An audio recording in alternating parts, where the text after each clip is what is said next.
Okay. Ahsoka, episode 3. A very short episode 3. It seemed very short. It was 29 minutes. Yeah. The other ones were 50. I know why it was short, but I'll leave that for later. That's part of the review. Now, our last review, we were told we were nitpicking whiners. And we should just shut up and enjoy the show. Is that what we were told? Yeah. If you don't love the show, don't talk about it. But that's what reviewers do. Yeah. Like, you can't just talk about the good movies, because we'll only be talking about the 80s and 90s movies. Well, did Ahsoka Episode 3 get any better for you? Are you now enjoying the series? Let me put it this way. It's a beautifully shot series. Some of the special effects with the ships look wonderful, and like the special effects, the fighting, not the fighting, but like the visuals are really good. Okay. Really, really good in this. I like how you're positive. I am. I like the actors who are in this movie, in this show. Okay? Well, you like them from other things they've yes, I like them as actors and actresses. done. The problem is, why is it so damn slow? So I got curious about this after watching Ahsoka. Everyone says, well, you kind of got to know Rebels. You kind of got to know Clone Wars. Well, I've watched about 4 seasons of Clone Wars. Never watched Rebels. I am now on season 4, the last season of Rebels. That went fast. Well, it's only half-hour episodes, right? So I've been binge watching. And I'm really enjoying the Rebels show. It's humorous. It's funny. I'm enjoying the characters. And these characters are not the characters from the animated series. Same director, Dave Filoni, but they've changed. Like, Ahsoka is so, like... You know what she's like? She's like the old school headmaster, crossed arms, walking around and inspecting the students. Like, in every scene. Every scene. Every scene. I know you want her to be she's now the Master Jedi, but she's like, it's a boring character right now. But it's almost like she's in this place where feels like she's a god or something like that. She's not a regular person. Yeah. Now, well, the funny part about this is I just watched in Star Wars Rebel a scene where one Jedi is training Sabine. Because she finds the dark sword. Remember the dark sword from The Mandalorian Season 3? Well, it's all action. It's really quick. It's really fast. And she has no force powers. Flashback to Ahsoka, Episode 3. They're training her as a Jedi. She has no force powers, but they're training her as if she's full of the Force. Well, no, she has force powers, but she's very weak. She's untalented. But she's not a Jedi. No, she's not a Jedi, but if she were to be accepted into the Jedi Order, she'd be last on the roll call because she's very untalented at using the Force. So why is one of the last Jedis left in the world training one of the worst candidates possible? We don't know. We don't know the backstory. But I do now, because I've seen these characters in... How is the personality of Sabine in the cartoon? Sabine is, in the other one, she's the warrior. She quips, like jokes back and forth, but she's very action-oriented. She's always ready to jump into the fray, but she's not a thief. And in this one, they portray her as like taking it and running away and hiding. She doesn't do that kind of stuff in Rebels. She doesn't take the map that might solve the whole thing and run away with it and hide in her house with it. You know what I mean? Like, she doesn't do stuff like that from the series. Okay. But she does in this one. Well, as for this particular episode, Yes. I had a few things that bothered me with this episode. Okay. Other than the headmaster.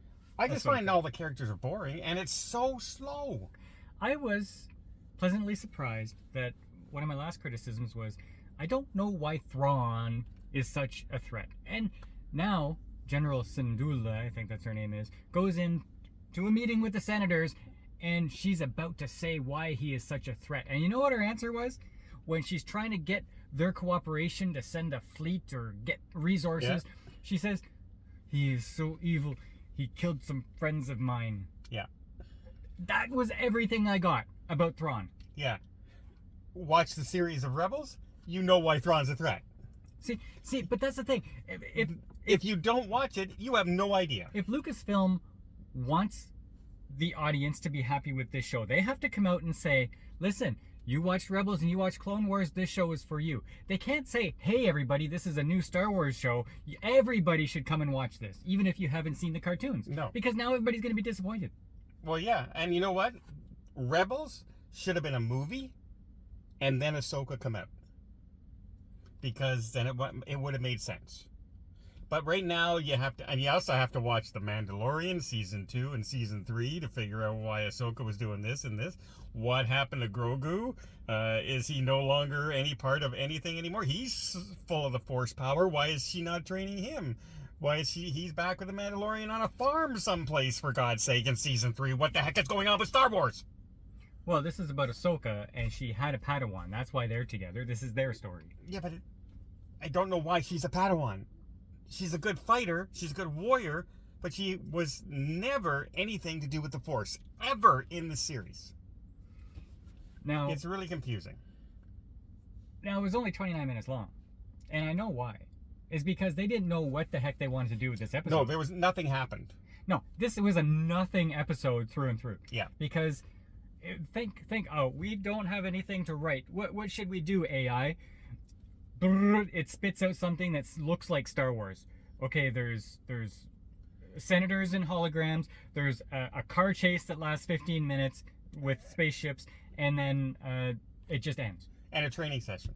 Yeah, that's it. Which I appreciate the training sessions, but I've never watched a training montage of sword fighters in my life more boring than the one I watched. It seemed a little bit long for nothing happening. Long and no talking except the robot. Yeah. And when your robot's the best thing in the movie, in the series. The robot was pretty funny. But and then at the very end, this is the big cliffhanger going into the next episode. You see Balin. He's there, and he has a stern look. You haven't seen him through the whole episode, but now he's there, and he says, "Find them." Yeah, he's not going to look for him. His little robot guys behind him are going to look for him. What? That's it? Yeah. That's what's gonna get me come back to episode 4? Yeah, go find them. You're sending in your henchmen who've all failed every episode so far. But you know what also got to me about that scene? Did you watch how long that's all he did, folks. He said, we think they're in the forest. Find them. That's the line. The entire scene took 2.5 minutes. Yeah, of him looking. He just stared straight ahead, and the camera slowly zoomed in while we had the daunting music. 2 minutes. That's crazy. Now, I don't even want to go into the part where she's out in space walking on her spaceship doing a sword fight against other spaceships. Okay, they do that in Rebels, so I'll give them a pass. I don't even want to go into the physics of that. No, but I came to the conclusion at the end, which was I'm still working it through. Is that okay? I can see that there's an audience for this, and it's younger, probably female, but younger, and this is all stuff that it's just easy watching for them, and good. It's a nice sci-fi show for younger kids. Okay, so I have aged out of this. Okay, I have aged out of Star Wars. Well, guess what? Star Wars fans have aged out of it now. But here's the thing. I still watch cartoons regularly that don't insult my intelligence and give me a lot of entertainment value. Yeah. So how am I not aging out of those, but I'm aging out of this? Because it's not good writing. It's terrible. It's not good writing at all. The lack of creativity in this episode was astounding. Oh, it was, every Star Wars thing we've reviewed so far, we all come right around, starts into episode 3, episode 4, episode 5, we go, they don't have anything to say. They're just waiting for the finale now. That's exactly what this episode was. We have nothing. Let's put something that looks like Star Wars. There's still 5 more episodes left. Because when he said, find them, I said, okay, well, what happens next? And then the credits. And I said, what? Yeah. It was definitely a nothing episode. I I don't know. It's so beautiful, and they got such great actors in it. Unfortunately, it's written terribly. But come on, she's trying to get the support of the senators against Thrawn, and she has nothing that gives me any information, nothing entertaining, nothing doom and gloom, nothing. She walks out of there, oh well. And by the way, she's a general in the army. This was tragic. So I'm done. I'm done with Ahsoka. I don't care where it goes anymore. Already, episode 3. Episode 3. Couldn't even make it halfway. Episode 4 is halfway. No, I'm not going to. Like, because the next video we do is going to be a big nitpicker whiner thing again. It's not whining if it's true. Okay, but why keep on going? Because we have hope, Paul. No, there is no hope. There's an old hope. Not a new hope. Because the new hope failed. Yeah. It's not hitting on me. Like I said, I wish it did. This is one of my favorite characters in modern Star Wars. Mm-hmm. And you know what? I am so enjoying Rebels. Trouble is, half the cast is not in Ahsoka from Rebels. Hmm.